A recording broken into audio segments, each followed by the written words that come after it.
আসসালামু আলাইকুম রহমতুল্লাহি ওবরাকাতুহু। সম্মানিত দর্শক, দেশের প্রধান রাজনৈতিক দল, সংসদে প্রধান বিরোধী দল এবং রাজপথেও এই মুহূর্তে বিএনপির সবচেয়ে শক্ত প্রতিদ্বন্দ্বী জামাতের যে মতিগতি, এটা আমরা বুঝতে পারছি না। স্বয়ং প্রধানমন্ত্রী তাদেরকে গুপ্ত শক্তি হিসেবে নানা রকম, যাকে বলা হয় টিটকারি, এবং নানা রকম বাক্যবান তিনি ছুড়ে দিচ্ছেন।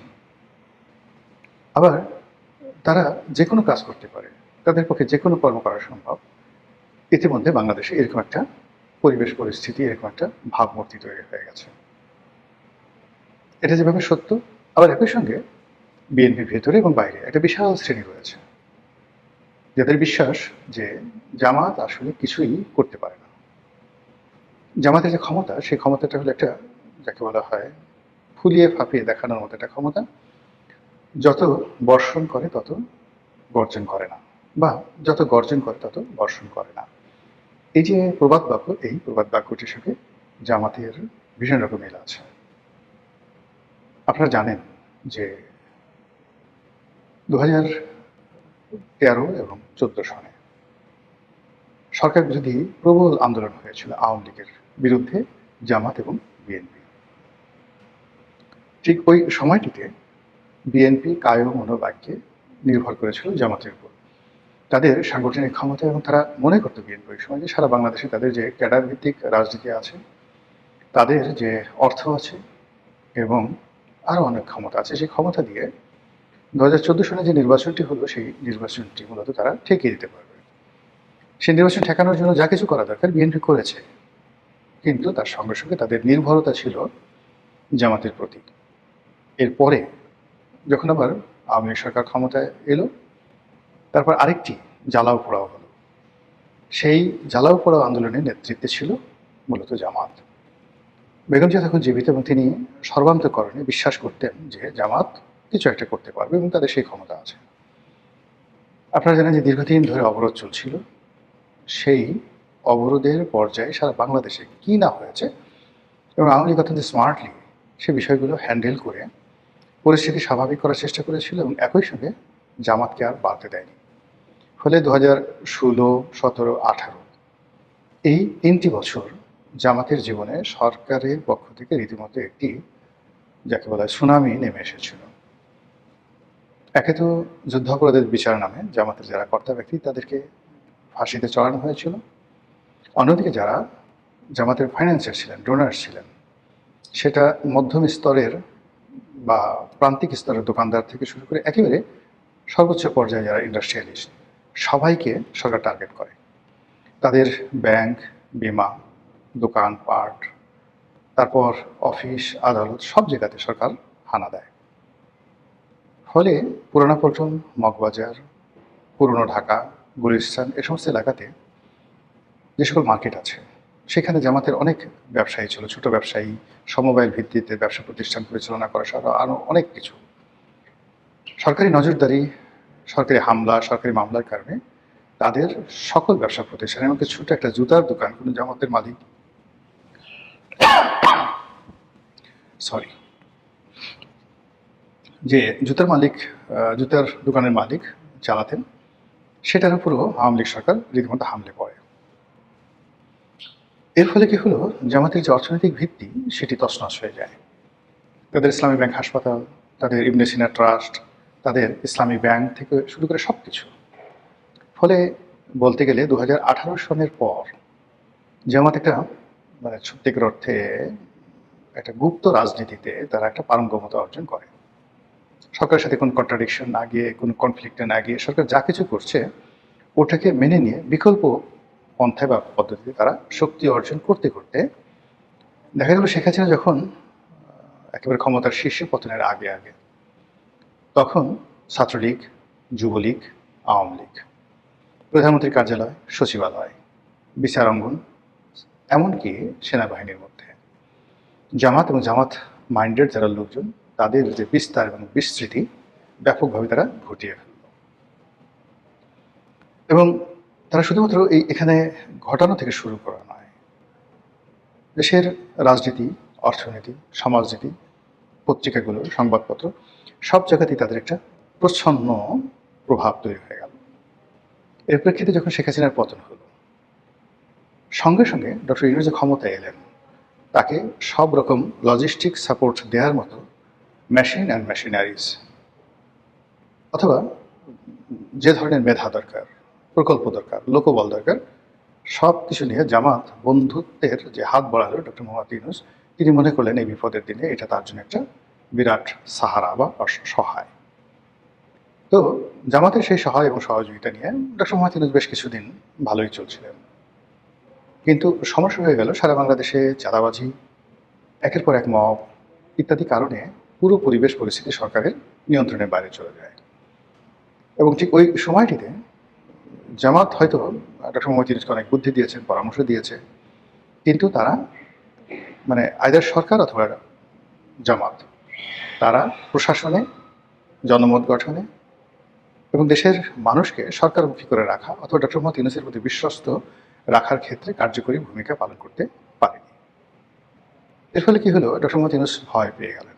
ভয় পেয়ে তিনি বিএনপির সঙ্গে একটা সমঝোতায় এলেন, যেটি আসলে ডক্টর মোহাম্মদ ইউনূসের যে লন্ডন বৈঠক হলো, সেই লন্ডন বৈঠকের আগে কল্পনা করা যেত না। তিনি লন্ডন থেকে ফিরে এসে মোটামুটি রাতারাতি 180 ডিগ্রি অ্যাঙ্গেলে তিনি উল্টে গেলেন। ঠিক সেই সময়টাতে ডক্টর মোহাম্মদ ইউনূসকে নিয়ন্ত্রণে রাখার জন্য জামাত মাঝে মধ্যে হুঙ্কার দিত, বড় বড় কথা বলতো, এবং তাদের যে সকল প্রক্সি টিম ছিল রাজনীতিতে, যেটা এখনও আছে, সেই প্রক্সি টিমের মাধ্যমে তারা নানা রকম বিভ্রান্তি তৈরি করা শুরু করলো। তারা কখনো জোট করলো, রাজনৈতিক জোট, কখনো বিএনপির একেবারে কিচেনে, রান্নাঘরে তাদের নিজেদের লোক ঢুকিয়ে দিল, এবং সেই লোকগুলো এখনও আছে। এরপর রাজনীতির ময়দান গরম করার চেষ্টা করলো, ডক্টর ইউনূসকে আবার বাগিয়ে আনার চেষ্টা করলো, কিন্তু আসলে হলো না। অবশ্য হতে পারতো যদি যেটা উসমান হাদির যে হত্যাকাণ্ড, এই হত্যাকাণ্ডটি না ঘটতো, আর হত্যাকাণ্ডের পরবর্তীতে প্রথম আলো ডেইলি স্টারে আগুন লাগানো থেকে শুরু করে জামাতের যে সকল পেইড এজেন্ট রয়েছে দেশের বাইরে, তারা জামাতকে বেশি উপকার করতে গিয়ে সে সকল ইউটিউবাররা, সে সকল ফেসবুকাররা, তারা পুরো দেশটাকে এতটা উত্তাল করে তুলল, এবং জামাতের দীর্ঘদিনের যে একটা নরম সরম একটা ভাবসাব ছিল, সেই ভাবসাবকে রীতিমতো একটা উগ্রতায় তারা পরিণত করে ফেললো, এবং জামাত মুহূর্তের মধ্যে একটা বন্ধুহীন দলে পরিণত হলো। ঠিক সেই অবস্থাতে যখন বিএনপি ক্ষমতায় এলো বা বিএনপি নির্বাচনে আসার ঘোষণা দিল, নির্বাচনের আসলে রেজাল্টের আগের দিন পর্যন্ত জামাত এবং তাদের যারা লোকজন আছে তারা একটা ভাইব তৈরি করে রাখতে পেরেছিল। কিন্তু নির্বাচনের ফলাফল যথেষ্ট ভালো হয়েছে আমার দৃষ্টিতে জামাতের এবং জোটের, কিন্তু যে কৌশল তারা অবলম্বন করতে চেয়েছিল সেই কৌশলটা আসলে হয়নি। যেভাবে চরমোনা এবং ইসলামী দলগুলোকে নিয়ে তারা একটা ঐক্য করার চেষ্টা করেছিল, আর যেভাবে এনসিপি বিএনপির সঙ্গে ঐক্য করার চেষ্টা করেছিল, ওভাবে যদি হতো তাহলে সেক্ষেত্রে জামাতের যাকে বলা হয় যে ফলাফল, সেটা একটা অন্যরকম ফলাফল হতে পারত। 2 নম্বর হলো যে জামাত যে এখন বিরোধী দলে আছে, সেই বিরোধী দলটাও যদি তারা বিরোধী দলে আসতো চরমোনায়ের সঙ্গে, সেটা অনেক শক্তিশালী হতো। আবার অন্যদিকে যদি এনসিপির যারা লোকজন রয়েছে তারা বিএনপির সঙ্গে থাকতো, তাহলে এই বৃহৎ যে শক্তিটি, এই বৃহৎ শক্তিটি বিএনপির মধ্যে বিলীন হয়ে যেত। কিন্তু এখন যেটা হলো যে এনসিপিকে তারা নিজেদের মতো নিয়ে নিয়েছে, এক্ষেত্রে এনসিপির তো আসলে আলাদা কোনো সত্তা বা আলাদা কোনো শক্তি নেই, কিন্তু তাদেরকে বাঁচিয়ে রাখতে হচ্ছে, তাদেরকে প্রমোট করতে হচ্ছে একটা বিকল্প শক্তি হিসেবে। এতে করে জামাতের যে শক্তি সেটা কমে যাচ্ছে, এনসিপির শক্তি ক্রমশ বেড়ে যাচ্ছে, এবং এনসিপিকে সরকারের যারা লোকজন তারা আবার বিভিন্নভাবে টানাটানি করার চেষ্টা করে জামাতকে দুর্বল করার চেষ্টা করছে। এরই মধ্যে সুদূর দিল্লি থেকে শেখ হাসিনা বারবার কলকাঠি নেওয়ার চেষ্টা করছে, আর জামাত বারবার বিএনপিকে ভয় দেখাচ্ছে যে বেশি বাড়াবাড়ি করবেন না, তাহলে শেখ হাসিনা ঢুকে পড়বে, ভারত আওয়ামী লীগে ঢুকিয়ে পড়বে, আমাদের সঙ্গে সমঝোতা করে থাকুন। আবার বিএনপিও যে কাজটি করছে সেটা হলো যে জামাতকে বলছে আপনারা শান্ত থাকুন, যা পেয়েছেন তাই নিয়ে সন্তুষ্ট থাকুন, এবং আমাদের সঙ্গে বাড়াবাড়ি করবেন না। যদি বাড়াবাড়ি করে তাহলে আমরা শেখ হাসিনাকে আবার বাংলাদেশে পুনর্বাসিত করব, রাজনীতিতে তাদেরকে পুনর্বাসিত করবো, এভাবে বলেনি, মানে message is going in that way. আচ্ছা, তো এভাবে যখন চলছে, সরকারের মাত্র 1.5 মাস বয়স, এই 1.5 মাসের মধ্যে অনেকগুলো ঘটনা ঘটে গেছে। জামাত কিন্তু কোনো ঘটনাটাই সেই ধামাচাপা দেয়নি, তারা প্রতিটি ঘটনায় রেসপন্ড করেছে, এবং এই রেসপন্ডের মধ্যে সবচেয়ে আশ্চর্য ব্যাপার হলো তারা যখন যেভাবে প্রয়োজন সেভাবে হুমকি দিয়েছে, জোরে কথা বলেছে, রাজপথ গরম করার চেষ্টা করেছে, আন্দোলন করার চেষ্টা করেছে এবং আন্দোলন করে সারা বাংলাদেশ মানে যাকে বলে উল্টে দেওয়ার মতো শক্তিমত্তা প্রদর্শন করার চেষ্টা করেছে। জামাত এবং এনসিপির যারা লোকজন তারা সরকারকে বারবার বোঝানোর চেষ্টা করছে যে শেখ হাসিনার মতো একটা শক্তিশালী সরকারকে তারা ক্ষমতার থেকে তাড়িয়ে দিয়েছে। কাজী সেই তুলনায় বিএনপি কোনো দলই নয়। বিএনপির যে সরকার সেটা কোনো সরকারই না। কাজী তারা অতীতের যে কোনো সময় সে শক্তিশালী এবং তারা যে কোনো সময় এই সরকারকে ফেলে দিতে পারে। তো আমরা যারা সাধারণ দর্শক তারা এই জামাতের হুঙ্কারে যখন দেখি যে বোধহয় বাংলাদেশের অবস্থা ভালো যাবে না, জামাতে এখনই বিরাট কিছু করে ফেলবে, তারা যে রাজপথে আন্দোলন ডেকেছে এই আন্দোলন ছড়িয়ে পড়বে টেকনাফ থেকে তেঁতুলিয়া পর্যন্ত, কিন্তু জামাত মুহূর্তের মধ্যে তাদের কণ্ঠ নামিয়ে আবার সুরেলা শব্দে মিহি গলায় চিকন গলায় তারা আবার সরকারি গুণগান করছে, পার্লামেন্টকে সচল রাখার চেষ্টা করছে এবং এই যে মাছ ধরি মাছ না ছুঁই পানি, এইরকম একটা রাজনীতির মাধ্যমে আমাদের যে রাজনীতি এবং সরকার তাদেরকে তারা যথেষ্ট বিব্রত এবং যথেষ্ট দুর্বল করে ফেলছে ডে বাই ডে। ফলে এই যে জামাতের যে আপনি দেখবেন যে একটা এলাস্টিসিটি থাকে, আপনি সবসময় খুব জোরে কথা বলবেন, ক্রাউড দেখাবেন, লাউড ভয়েস করবেন, ইট মিনস আপনি দুর্বল ব্যক্তি। আবার জোরে কথা বলবেন না, অতিশয় ভদ্রতা দেখাবেন, এটাও কিন্তু ভালো লক্ষণ নয়। কিন্তু আপনি সময় মানে প্রয়োজনীয় সময় আপনি আপনার কণ্ঠকে একদম 18 স্কেলে নিয়ে যেতে পারেন।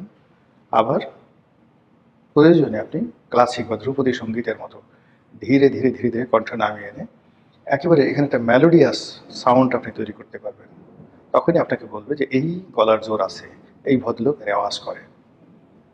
জামাত দীর্ঘদিন ধরে সরকারের পক্ষে সরকারের বিপক্ষে ক্ষমতার কাছাকাছি থেকে আবার সরাসরি ক্ষমতায় থেকে যেভাবে এই বাংলাদেশের রাজনীতিতে খেলছে এবং সেই খেলা এখন এই বর্তমান জনাব তারেক রহমান সাহেবের জমানাতে চূড়ান্ত পর্যায়ে আছে।